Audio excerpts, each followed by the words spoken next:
DC ಯಂತ್ರಗಳ ಕೂಲಂಕುಷ ಪರೀಕ್ಷೆಗೆ ಸಂಬಂಧಿಸಿದ ಘಟಕಕ್ಕೆ ಸ್ವಾಗತ.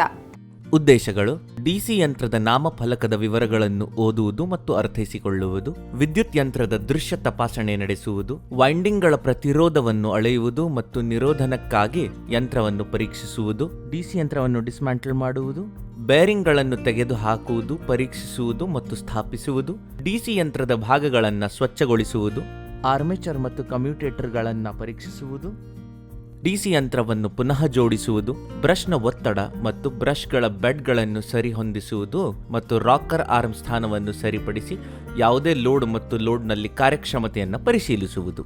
ಎಂಡ್ ಪ್ಲೇಟ್ಗಳಲ್ಲಿ ಪಂಚ್ ಮಾರ್ಕ್ಗಳನ್ನು ಮಾಡಿ, ಯೋಕ್ ಅಥವಾ ಎಂಡ್ ಪ್ಲೇಟ್ ಮತ್ತು ಯೋಕ್ ಎರಡರಲ್ಲೂ ಪಂಚ್ ಮಾರ್ಕ್ಗಳನ್ನು ಮಾಡಿ, ಬ್ರಷ್ ಹೋಲ್ಡರ್ ಮೆಕ್ಯಾನಿಸಮ್ ಮತ್ತು ಅದರ ಭಾಗಗಳನ್ನು ಗುರುತಿಸುವುದು, leaf spring, lift, carbon brush, brush holder, pigtail ತಂತಿ, ಬ್ರಷ್ ಟರ್ಮಿನಲ್, ಕಮ್ಯೂಟೇಟರ್ ವಿಭಾಗ, ಕ್ಲ್ಯಾಂಪ್.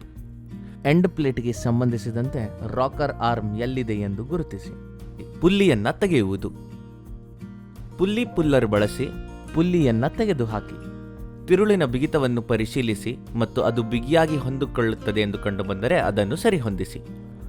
ಗ್ರೀಸ್ ಕಪ್ ಸ್ಟಡ್ ಅನ್ನು ತೆಗೆದುಹಾಕುವ ಮೂಲಕ ಗ್ರೀಸ್ ಕಪ್ ತೆರೆಯಿರಿ. ಆರ್ಮೇಚರ್ ತೆಗೆಯುವಿಕೆ: ಎರಡೂ ಕೊನೆಯ ಪ್ಲೇಟ್ಗಳಲ್ಲಿ ಸ್ಟಡ್ಗಳನ್ನು ಮೊದಲು ಸಡಿಲಗೊಳಿಸುವ ಮೂಲಕ ಶಾಫ್ಟ್ ಬದಿಯ ಎಂಡ್ ಪ್ಲೇಟ್ ಅನ್ನು ತೆಗೆದುಹಾಕಿ. ಬಾಡಿಯಿಂದ ಆರ್ಮೇಚರ್ ಅನ್ನು ಹೊರತೆಗೆಯಿರಿ.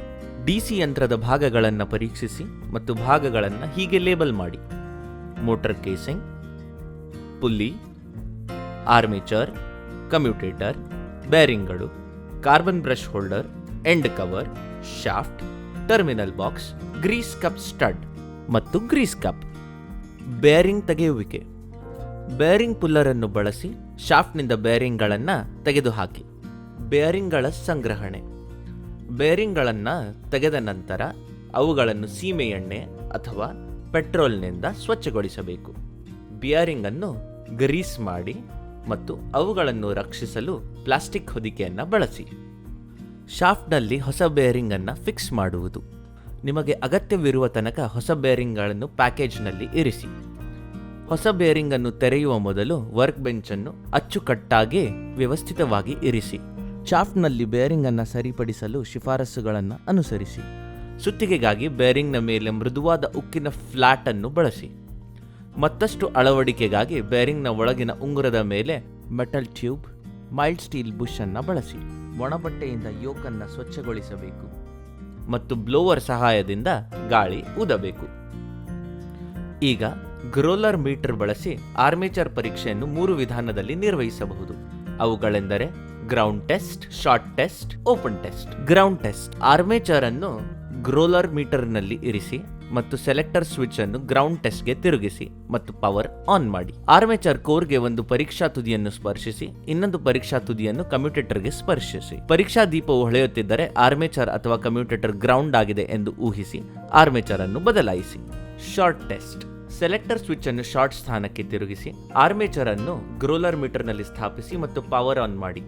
ಹ್ಯಾಕ್ಸಾ ಬ್ಲೇಡ್ ಅನ್ನು ಸಮಾನಾಂತರವಾಗಿ ಹಿಡಿದುಕೊಳ್ಳಿ ಮತ್ತು ಆರ್ಮೇಚರ್ ಕೋರ್ ಸೆಗ್ಮೆಂಟ್ ಅನ್ನು ಸ್ಪರ್ಶಿಸಿ.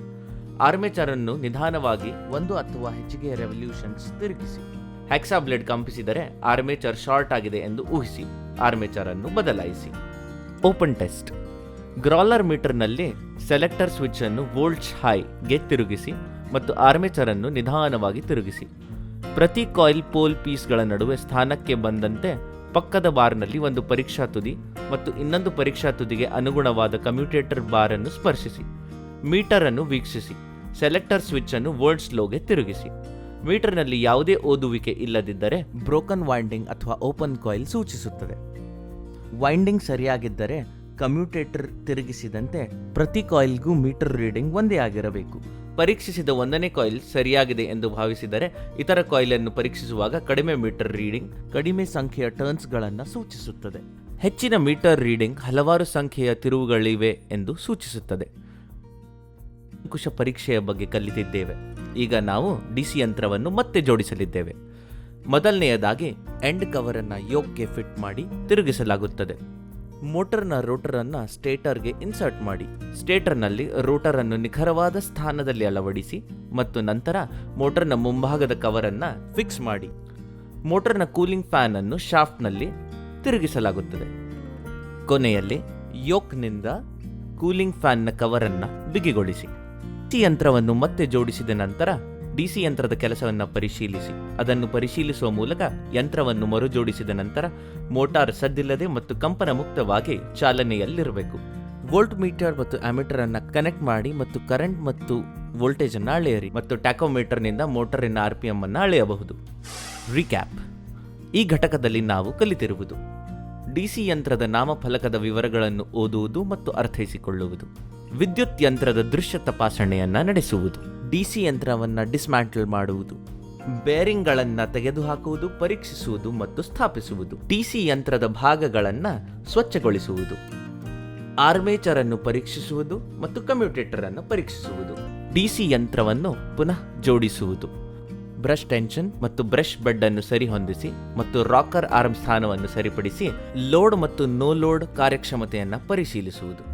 ಈ ಘಟಕದಲ್ಲಿ ಡಿಸಿ ಯಂತ್ರಗಳ ಕೂಲಂಕುಷ ಪರೀಕ್ಷೆಯನ್ನು ಹೇಗೆ ಮಾಡಬೇಕೆಂದು ನಾವು ಅರ್ಥ ಮಾಡಿಕೊಂಡಿದ್ದೇವೆ. ಮುಂದಿನ ಘಟಕದಲ್ಲಿ ಭೇಟಿಯಾಗೋಣ.